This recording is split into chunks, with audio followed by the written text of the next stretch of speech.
E se fulma le faavaomalo lea ua fitifidia mo le taamilosaga kirikiti I Iapani le a matalia le vaiaso nei ma o se avanoa lelei foʻi lenei mo le au auā foʻi latou tapinaga mo taʻalogo le pasifika ia Iulai. O le taamilosaga le tapenai le tatuau le vaiaso nei e faia le I Iapani le faaiʻuga o le vaiaso nei le vaiaso foki. Nauiga o le asolulu le malagai tatuau le lalo mai suiva tausaga po le under 19 I le taamilosaga le faia I Tokyo I Iapani.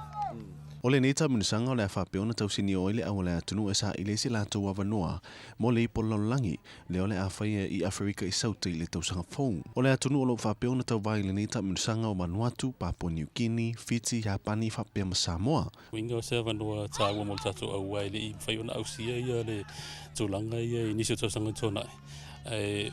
Tatonu ona o le top 5 lea le itulagi nei po le East Asia Pacific po le Pasifika ma le atuasia I le taloga nei o le kirikiti faavaomalo le ala ia I ma Samoa I tonu o taamilosaga lea.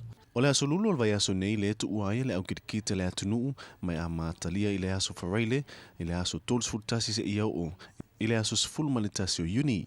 Francis Asuluvinga le pa mo talafong.